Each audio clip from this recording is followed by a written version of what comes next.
Hey everyone, and today we welcome a new challenge to Destiny as an experiment I thought up a while back to see if I could make the game a tad bit more fun. I welcome you to Rolling for Destiny.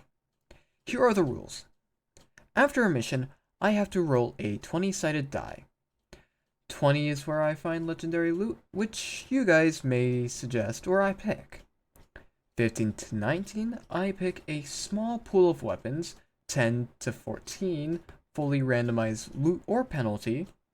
2 to 9, you, chat, get to vote on my loss. And 1 being a pure failure where I must lose a weapon or item piece and get a debuff for the next mission. When I die in a no-light zone, I must do a saving throw. Usually, checks like these in Dungeons and Dragons, the normal roll is 15, but since my rolls suck, usually, it's 10, being your normal average, basically. If I get over 10, I just lose an item, but if I get below that, I get a debuff on the next or current mission, depending on where we are in the mission itself. Rule 3. I must have at least one weapon from each current location that can be accessible. And yes, that includes the tower. One exotic is allowed from each location at a time, and they are considered character loot. I can use any exotic I gain through these missions. 4. There is also subclass progression before beginning this challenge. You must choose one subclass, and after unlocking said new subclass, you must have to roll a d20 to use it. 15 plus is unlocked. 11 to 14 is where chat decides, or do an extra challenge for the next mission. And below 10 is locked. If it's unlocked, you have to use a 6-sided dice to choose the subclass. This has to be on solo legendary only. But if it's, for instance, on Beyond Light, adding a debuff or additional challenges is acceptable. Like for mine, I will, instead of losing the on-hand weapon, I will be losing all equipped weapons at the time.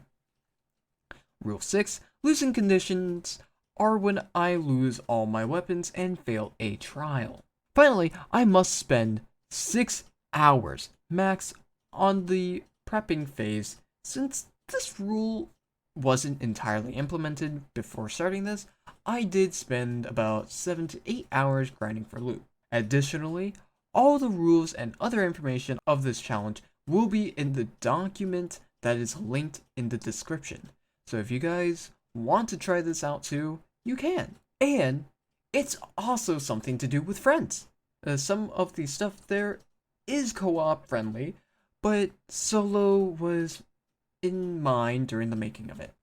Okay, let's talk. I know Destiny is really in a piss poor state right now. With its population dwindling faster than a meteorite falling into Earth's atmosphere, I still have faith in Destiny, but not in Bungie. No. And don't get me wrong here, I love Destiny. Even though I feel bad and left a review that criticizes some of the stuff, mainly its monetization tactic, it's just in hopes of returning Destiny to what it was. The content's also poor itself too. We have a Psycho Exo who's basically a baby having a temper tantrum, and the story is so much poorer now than it was ever before. Especially back in Curse of Osiris, and that was bad. I am aware of the state of the game, and I'm not glazing it because it's good. I'm simply just like the game for introducing me to a whole new genre of games that got into, such as Warframe or other shooters. The game itself brought me to a whole new world, not the company that pissed on it. So anyways, miniature rant over. Let's get right into the video. Alright, so we started working on our character, which I'll say is different than what I'll say later on. My guardian is a Titan Exo, being its in Destiny appearance, but in this challenge there are racial traits that are part of the optional rules. My optional rule set is random encounters after any sort of, well, obviously, encounter, chat inspiration, prismatic stricter unlock, debuff pool for only beyond light, and racial stats.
So, I started off with a terrible opening cinematic, which, yes, does explain the Destiny universe and lore, but does it so quickly I wish it were still the Red War days.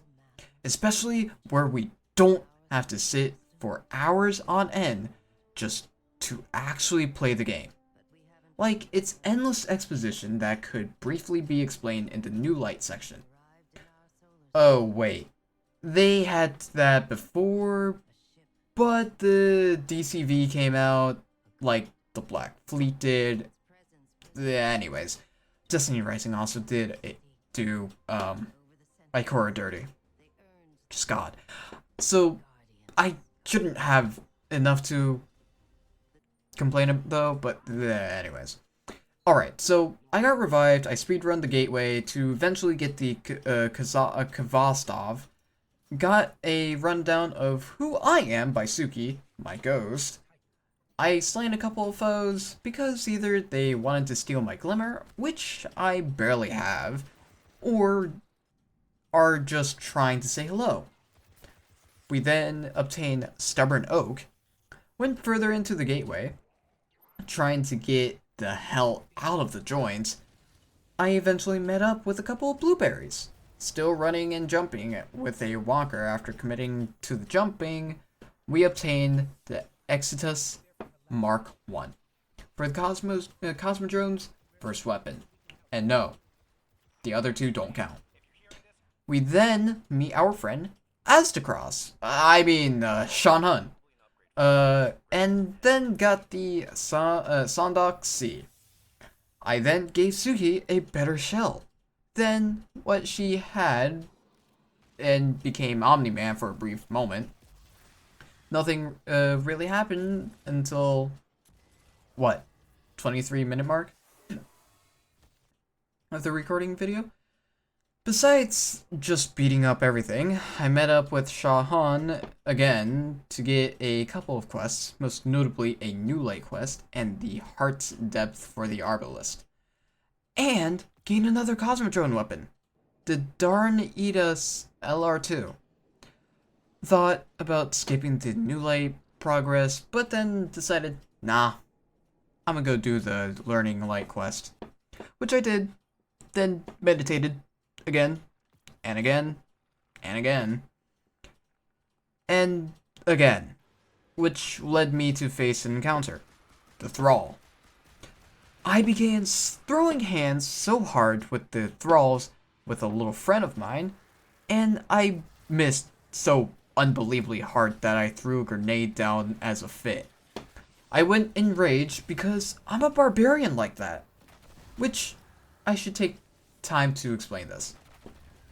All three classes have three main D&D classes. Hunters are rogues, rangers, and monks. Titans are fighters, barbarians, and paladins. And finally, warlocks, well, it's already explanatory, but it's clerics, sorcerers, and wizards. If you want to look more into these subclasses, it's also in the doc. But for now, I'm a barbarian, with my subclass being Path of the Intracloud, which is Arc. I advanced the Heart Steps quest and finished with the Reflected Lesson quest. Got a new fragment and carried on with my day. So what? When I returned from my overdose of meditation, I returned to reality and talked to Han Solo and got brand spanking new armor in blue rarity, which is also looks like garbage mess. After I messed with it, I then gained Night Watch, then skipped the rest of the New Light stuff because it is honestly boring beyond belief. Finally, at the tower, I talked to Chiseled Squidward, High Budget Ikora, Bird Chick with a Poncho, Kate if he had a heavy memory lost for the Arbalest quest, Shax, and then I went to the EDZ for a quest progression and wanted me to go into the Lost Sector, which I didn't, and called it in before, going in. On day 2, I visited Ada for a cosmetic bounty, did the Lost Sector, and gained armor while gaining the first weapon of the EDZ, the Ragnagil D. Who makes up these names? Then I ran the risk/reward quest to finally get the Risk Runner exotic for the tower, while dying to a Vandal. I chatted about Destiny's state as of October 6th, about the problems and the fixes that Bungie themselves are massively avoiding due to massively constructive criticism being unconstructive, basically. And what made it so interesting at the very end is because that it was an open world setting, set in the actual shattered broken tower. And I like that version of Destiny. And don't confuse what I'm saying as constructive criticism or feedback. It's my opinion firstly, and secondly, to clarify what is criticism and feedback. Feedback is telling ways of how something could be fixed, right? And it's it's just there to help the developers understand. Because if you say something, for example, with the new system, the portal, you don't just say portal's bad. You should say something like portal's alright. I like some of the aspects of it, like solo ops and so, but the overall system is kind of complicated and completely it completely brings Destiny out of touch. And then bring up some ideas of how to fix it. That's kind of feedback. Criticism, on the other half, is oh yeah, Portal bad, Portal sucks, I don't play Destiny anymore because it just sucks now. That's kind of that's criticism, in my opinion. I then went to Xur and gained the following exotics. Memory Interdict, Cuirass of Falling Star, Inmost Light, Synthoceps, and Stoicism, which I also checked out my inventory and found out that I had a Yarovit MG4 sitting about before I went to Nessie's. I got to Nessus and helped some Guardians do a public event that went heroic. And also, I was lagging, literally. I found the boss of the event, nearly killed. Upon its falling, the chest appeared, and we got nothing but glimmer. Fun. So, then I went into the lost sector close by, and I got armor out of it. Where are the weapons? Then, after a little while, I obtained a Nessus weapon. The Maz HC4. Still, who makes up these names? Let's just speed up the rest, too, since I was pretty slow. So I went into Reclaim for the Plague Lands, got blown up a couple of times, then Unfall was obtained for the Plague Lands. After that, I gained Jurisprudent and Haliitus.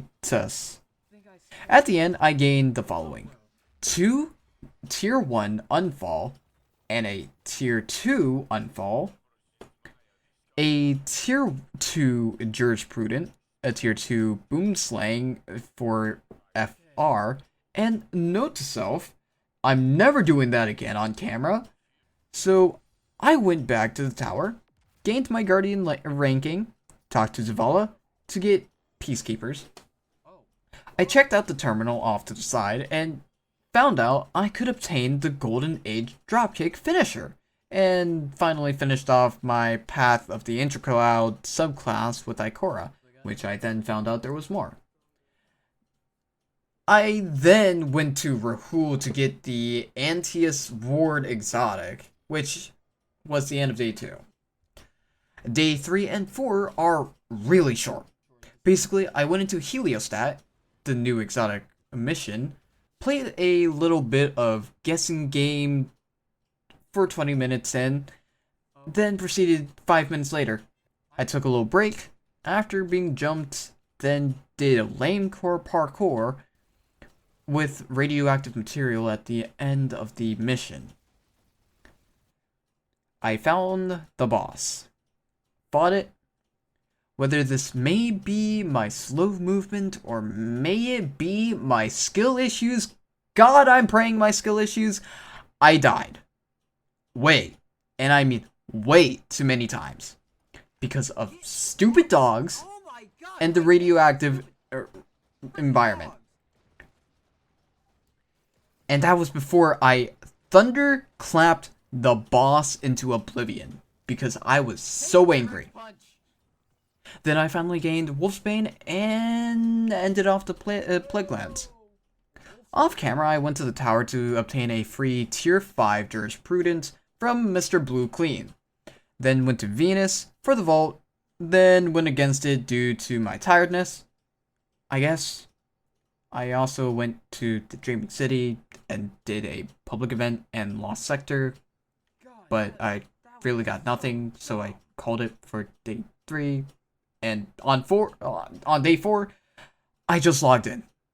Took like a Eververse engram and seasonal weekly and rank engrams, and that's it. On the final day, we started Shadowkeep for the supposedly remaining 55 minutes. I destroyed some hive while other acolytes kept getting me back, and T-clamping more foes. In the meantime, encountering Crota, which didn't last long because I just one-shotted him. Yep, I one-shotted the beginning boss. Who would have figured? I got teleported to Eris Morn and saw a pyramid ship that I didn't even recognize. I wonder where that's from. Then Eris Morn yaps about stuff being Eris in morning, to be honest. Then forced to do in essence. Then reminded myself of how insanely boring Shadowkeep is, so I finally gained the Admetus for the moon, which is the weapon. Finished the essence, got the Dreambane mark, retrograde TG2 for absolutely no reason. Then gained returned memory from the final section of the week. God, that was a lot. I went into the Awakening mission for the Dreaming City and really got nothing out of it. So, Dares of Eternity I go, and got Adverse. And for some reason, I encountered Crota again. What's up with the green angry hive showing up anyway? I went to Eternity and gained some loot from the following from the vaulted chest, being a Braytech pulse rifle, then Zur, where I got Pardon Our Dusts. Yes, plural. I got 2 of them. I went back to the subclass quest and only finished the Arc one, finally actually unlocking everything for Arc. Alright, that was a lot to go over. So that's the recap, everyone. I'll see you guys soon, next time in